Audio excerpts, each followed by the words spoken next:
Hello বন্ধুরা, আজকে আমি একটা নতুন ভিডিও নিয়ে এলাম। গাঁদা গাছের ডাল থেকে কিভাবে তোমরাও সহজে চারা করতে পারবে সেই বিষয়টি আমি তোমাদের সাথে শেয়ার করব। প্রথমেই দেখো, আমি গাঁদা গাছ থেকে একটা ছোট্ট ডাল কেটে নিয়েছি। এরপর ওই ডালটার নিচের অংশে একটু অ্যালোভেরা জেলি লাগিয়ে নিয়েছি। এরপর তোমরা যে কোনো একটা পাত্রে বা কাপে বালি নিয়ে সেই বালির ভিতরে গর্ত করে এইভাবে ডালটিকে বসিয়ে নেবে।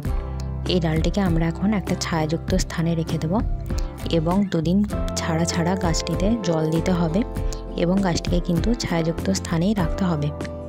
এই দেখো, 20 থেকে 22 দিনের পর রেজাল্ট। 20 থেকে 22 দিনের মাথাতেই গাছের শিকড় হয়ে যায় এবং গাছটাও দেখো কতটা ঝাড় হয়ে গেছে। এরপর আমি বালিগুলোকে সরিয়ে নিয়ে গাছটাকে আস্তে আস্তে বের করে নিলাম। দেখো গাছের কত শিকড় হয়েছে। বালিটাকে পরিষ্কার করে দেখালাম। এরপর এই গাছটি যে কোনো মাটিতে লাগালেই গাছটি কিন্তু হয়ে যাবে।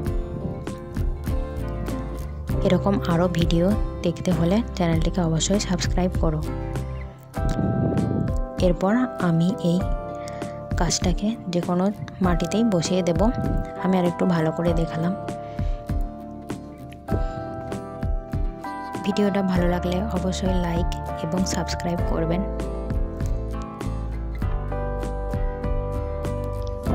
তো চলো, এরপর আমরা এটা মাটিতে বসিয়ে নিই। এই যে দেখো, আমার মাটিতে বসানো গাছটা কমপ্লিট হয়ে গেছে। এরপরে গাছটা ফুলও দেবে। ধন্যবাদ।